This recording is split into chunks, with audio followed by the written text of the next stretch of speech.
This is the moment for lasting change. And you are the leaders that can make it happen. Climate change and exposure to pollution does not harm all communities equally.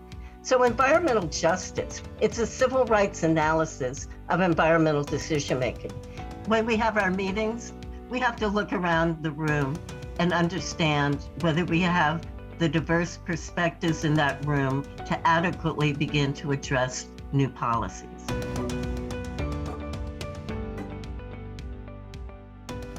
When we think about and when we design our climate policies, we need to put people in the center of our policies. The Climate Act outlines, probably one of the most aggressive climate policies for any major economy in the world. We have to recognize that Black and Brown communities have been the ones who have been faced with the most challenging times in terms of the ability to be able to even find healthy homes in the places where they live.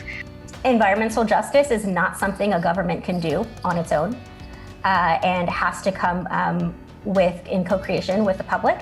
Communities that have been impacted the most by climate change, by systems of oppressions, are the ones who know what they need. Some of it we haven't figured out yet, but we have the power to do it and the obligation to do it.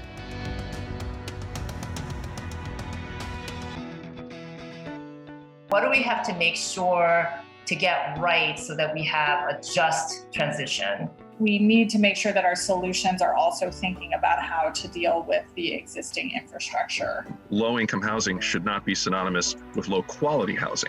But whatever solutions we put forward, we need to make sure at a minimum they don't repeat the mistakes of the past. We have to break some of the old models of construction processes. We're going to need to train up workers who are like an army of one, who can show up and efficiently design and build the kind of decarbonization equipment installation processes that we need in buildings. We haven't heard any developer say, I'm walking away from building housing in New York City because it's too expensive. And yet when we talk about sustainability, there's this idea that, well, that's just a bridge too far. We can't build these super efficient buildings because they're too expensive.